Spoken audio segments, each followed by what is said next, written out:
मैं बाहर बरामदे में सो रहा था और मुझे बहुत ज्यादा ठंड लग रही थी। मेरी चाची मुझे देखकर कहती हैं कि बाहर बहुत ठंड है, तू ऐसा कर, यहाँ मत सो, प्रीति के पास चला जा, उसके साथ जाकर वहां लेट जा। क्योंकि हमारे 2 ही कमरे थे।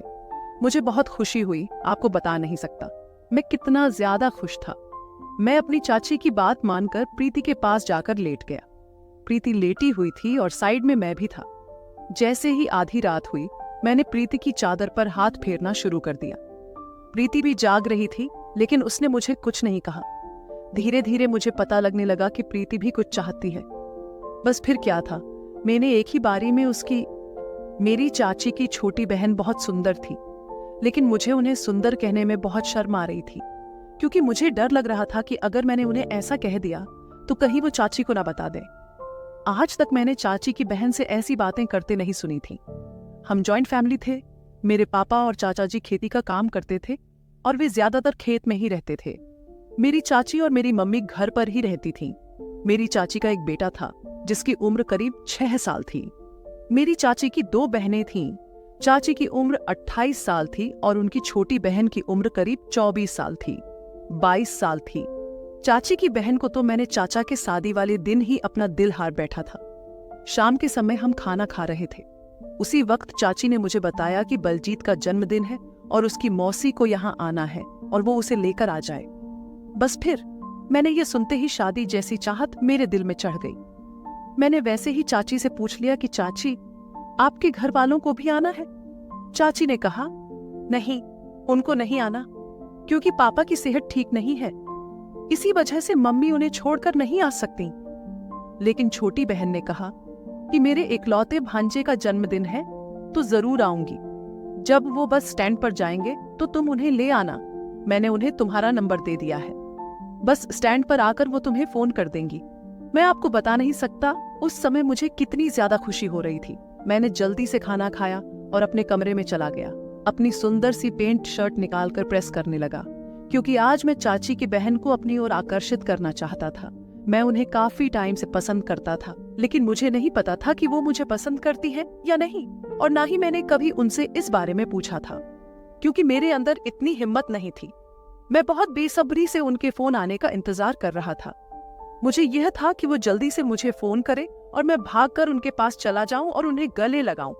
लेकिन गले लगाना तो मैं सपनों में ही सोच सकता था, असल में मैं कुछ नहीं कर सकता था। खैर, मैंने जल्दी जल्दी अपने कपड़े प्रेस किए और बाथरूम में नहाने चला गया।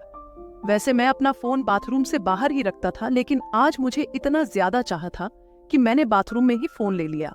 मुझे यह था कि अगर उन्होंने मुझे फोन किया और मेरा फोन मेरे पास न हुआ तो कहीं वो गुस्सा न हो जाए और फोन करके चाची को न बता दे। बस इसी वजह से मैंने फोन बाथरूम में ही ले लिया।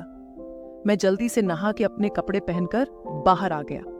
आज मैंने एक महंगा परफ्यूम लगाया था, जिसे मैंने एक बार भी यूज नहीं किया था। मेरे बर्थडे पर वो परफ्यूम मुझे मेरे दोस्त ने गिफ्ट में दिया था, जिसे आज स्पेशली मैंने चाची की बहन के आने की खुशी में लगाया था। परफ्यूम से ज्यादा चाची की बहन मेरे लिए स्पेशल थी, जिसे मैं काफी समय से मिस कर रहा था, लेकिन कभी भी उनके साथ बात नहीं हुई थी, और आज मुझे उनके साथ कई बातें करने का मौका मिल रहा था। मैं पूरी तरह तैयार हो चुका था कि तभी मुझे एक नए नंबर से फोन आया। मुझे पता था कि ये किसका नंबर है, क्योंकि चाची की बहन के अलावा मुझे कोई फोन नहीं कर सकता था। इसलिए मैंने जल्दी से फोन उठाया। जैसे ही मैंने हेलो कहा, आगे से मीठी सी आवाज सुनकर सच में वो चाची की बहन ही थी। उन्होंने कहा, क्या आप समीर बोल रहे हैं? मैंने कहा, हाँ। वो बोली, मैं बस स्टैंड पर आ गई हूँ, मुझे आकर ले जाओ। इतनी सुनते ही मुझे पता नहीं क्या होने लगा। मैंने कहा, आप इंतजार करें, मैं अभी आया, बस थोड़ा टाइम ही लगेगा। उन्होंने कहा, ठीक है। ये कहते हुए उन्होंने फोन काट दिया। परफ्यूम तो मैंने पहले ही लगाया हुआ था, पर मैं फिर से परफ्यूम छिड़क कर निकल पड़ा। मैंने जल्दी से चाबी उठाई और खुशी खुशी चाची की बहन को लेने चला गया। मुझे काफी ज्यादा एक्साइटमेंट हो रही थी उन्हें देखकर, क्योंकि आज मैंने उन्हें काफी समय बाद देखना था। चाची की शादी के बाद मैं हॉस्टल की पढ़ाई के लिए दूसरे शहर चला गया था, और वहां से मैं काफी सालों बाद घर आया था। इस वजह से मेरी उनसे मुलाकात नहीं हो सकी थी, और न ही हमने एक दूसरे का नंबर लिया था जिससे हम फोन पर बात करते। इस वजह से मुझे बहुत ज्यादा खुशी हो रही थी। उस समय मेरी खुशी का कोई ठिकाना नहीं था। खैर, 10 मिनट का रास्ता था। मैं जल्दी से तेज बाइक चलाकर उन्हें बस स्टैंड से लेने के लिए बढ़ा। जैसे ही मैं बस स्टैंड पहुंचा तो चाची की बहन को देखकर मेरे होश उड़ गए, क्योंकि वो इतनी ज्यादा सुंदर लग रही थी कि मैं बता नहीं सकता। उन्होंने कटिंग करवाई हुई थी। कटिंग करवाने के बाद वो कुछ ज्यादा ही खूबसूरत लग रही थी। उन्होंने लाल रंग का ड्रेस पहन रखा था जिसमें वो पूरी आग लग रही थी। उस दिन तो उन्होंने मेरे होश ही उड़ा दिए थे। मैं जल्दी से उनके पास गया और मैं उन्हें देखता ही रह गया। वो दूध से भी ज्यादा सफेद थीं। वह जितनी सुंदर थी मैंने कभी कोई लड़की नहीं देखी थी।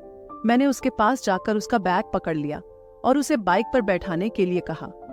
मैंने उसका सामान अपने आगे रख लिया और खुद थोड़ा पीछे बैठ गया। वह भी पीछे की ओर बैठ गई। मैं जानबूझकर बार बार ब्रेक मार रहा था ताकि वह मुझसे टकराए, क्योंकि मैं तो उन्हें छू नहीं सकता था, लेकिन मैंने इस तरह की हरकतें की ताकि वह मुझे खुद छू ले।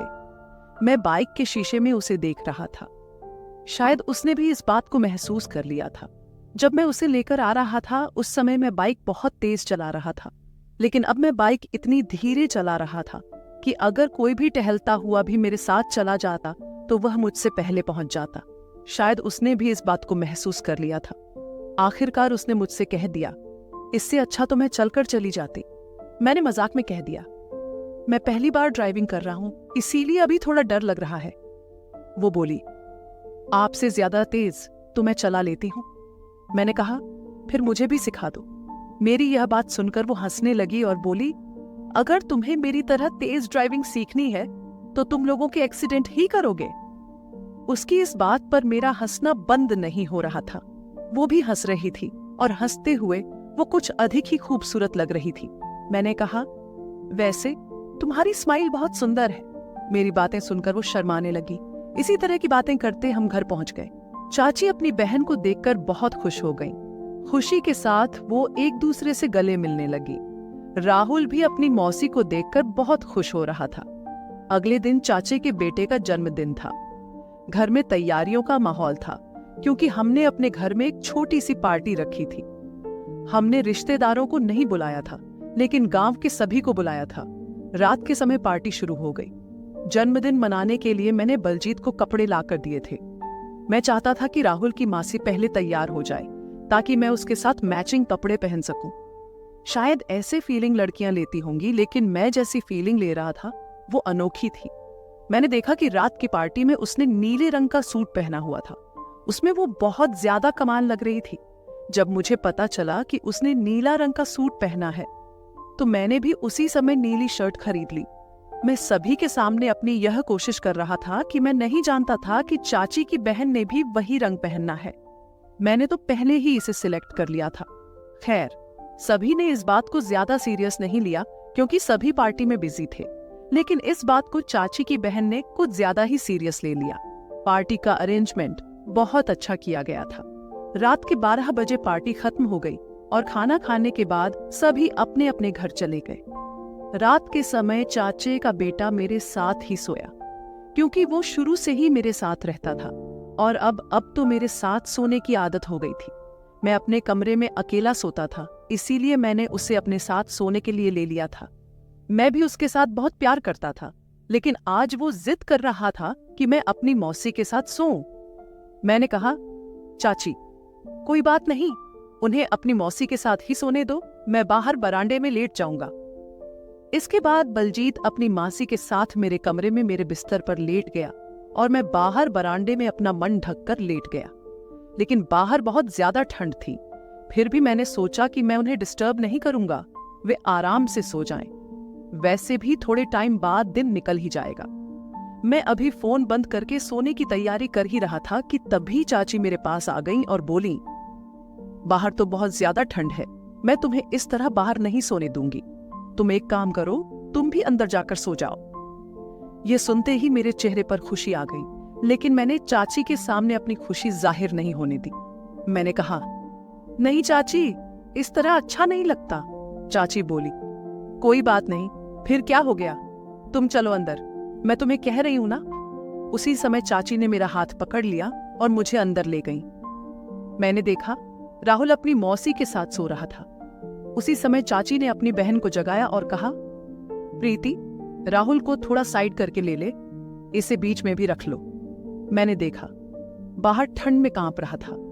वो मचलते हुए अपनी आंखों से अपने भांजे की ओर देखने लगी और मैं अब बिस्तर के कोने में लेट गया। चाहे हम बिस्तर पर लेटे थे, लेकिन हमारे बीच कोई ज्यादा दूरी नहीं थी, क्योंकि राहुल बिस्तर के किनारे पर लेटा था और हमारे बीच में प्रीति लेटी थी और सबसे आखिर में मैं लेटा था। मैंने लाइट ऑफ की और फिर से बिस्तर पर आकर सो गया। मैं प्रीति के सामने सोने का नाटक कर रहा था, लेकिन प्रीति के साथ बिस्तर पर लेटे रहने में मुझे नींद कैसे आ सकती थी। मेरा मन तो शरारत करने का कर रहा था, लेकिन मैं चाहता था कि इसकी शुरुआत प्रीति करे। शायद ऊपर कोई मेरी बात सुन रहा था। थोड़ी देर बाद मुझे ऐसा महसूस हुआ जैसे किसी ने मेरे पैरों की उंगलियों को छू लिया हो। मुझे यह जानने में देर नहीं लगी कि यह पैर किसका है, क्योंकि राहुल तो साइड में लेटा था और बीच में प्रीति थी। जैसे ही प्रीति ने मेरे साथ ऐसी हरकत की, मेरे पूरे शरीर में हलचल हो गई। वैसे भी मैं जाग रहा था और इस हलचल को मैंने जल्दी ही महसूस कर लिया था। मैंने देखा कि कोई बार बार मेरे पैरों की उंगलियों को छू रहा है। मुझे यह बहुत अच्छा लग रहा था। उस समय मेरे पूरे शरीर में आग लग गई। मैंने जानबूझकर सोने का नाटक करना शुरू कर दिया। फिर मैंने अपने जज्बातों पर काबू ना रखते हुए जल्दी से अपना हाथ प्रीति के चादर पर रख दिया। मैंने अपने हाथ को इस तरीके से रखा कि उसे यह महसूस हो कि मैं नींद में यह सब कर रहा हूं। जिस तरह वह बार बार मेरे पैरों को छू रही थी, उससे मुझे यह अंदाजा हो गया कि वह अभी तक सोई नहीं है, बल्कि जाग रही है। मैंने धीरे धीरे यह महसूस करने की कोशिश की कि उसका हाथ कहाँ है, और जल्दी ही मुझे उसका हाथ मिल गया। मैंने अपने हाथ से उसके हाथ को सहलाना शुरू कर दिया, क्योंकि मैं पहली हरकत उसे करवाना चाहता था। खैर, जिस तरह की सोच मैं कर रहा था वैसा ही मेरे साथ हो रहा था, लेकिन मुझे हैरानी तब हुई जब उसने पलटकर मुझे गले लगा लिया। जैसे ही उसने मुझे गले लगाया, मेरे पूरे शरीर में करंट सा लग गया। मैं बता नहीं सकता कि उस समय मैंने अपने जज्बातों पर काबू कैसे पाया, लेकिन आखिरकार मैं भी एक लड़का था, इसलिए मुझे अपने आप को कंट्रोल में रखना था। शायद अब वह भी अपने जज्बातों पर काबू नहीं रख पाई और वो हरकत कर बैठी, जिससे मैं भी अपना होश खो बैठा। फिर प्रीति ने मुझे वो सुकून दिया जिसका मैं कब से इंतजार कर रहा था। मुझे बहुत खुशी महसूस हो रही थी और प्रीति भी बहुत खुश थी। हम सारी रात साथ में सोते रहे। अगले दिन उसे अपने घर जाना था। मेरा दिल नहीं कर रहा था कि मैं उसे भेजूं, इसलिए मैंने जिद करके उसे एक हफ्ते के लिए रोक लिया। एक हफ्ते हमने बहुत मस्ती की और एक हफ्ते बाद वह अपने घर चली गई। मैं उस एक हफ्ते को अपनी जिंदगी नहीं भूल सकता, क्योंकि उस हफ्ते उसने मुझे बहुत खुशी दी थी जो मैं कभी नहीं भुला सकता। जिस दिन मुझे नौकरी मिली, उस दिन मैं बहुत खुश था, क्योंकि मैं अपनी चाची की बहन के साथ शादी की बात करने के बारे में सोच रहा था। एक दिन मैंने अपनी चाची को बता दिया, चाची, मैं आपकी बहन से बहुत प्यार करता हूँ और उससे शादी करवाना चाहता हूँ। मेरी चाची को इस बात पर कोई ऐतराज नहीं था, क्योंकि मेरी अच्छी नौकरी लग चुकी थी और मेरी सैलरी भी बहुत अच्छी थी। चाची ने अपने घर के साथ भी बात की और उन्होंने भी मान लिया। अब 1 महीने बाद हमारी शादी है और हम दोनों बहुत खुश हैं। अब हम अपनी जिंदगी के पूरे नजारे लेते हैं। तो दोस्तों, उम्मीद करती हूँ कि आपको यह कहानी पसंद आई होगी।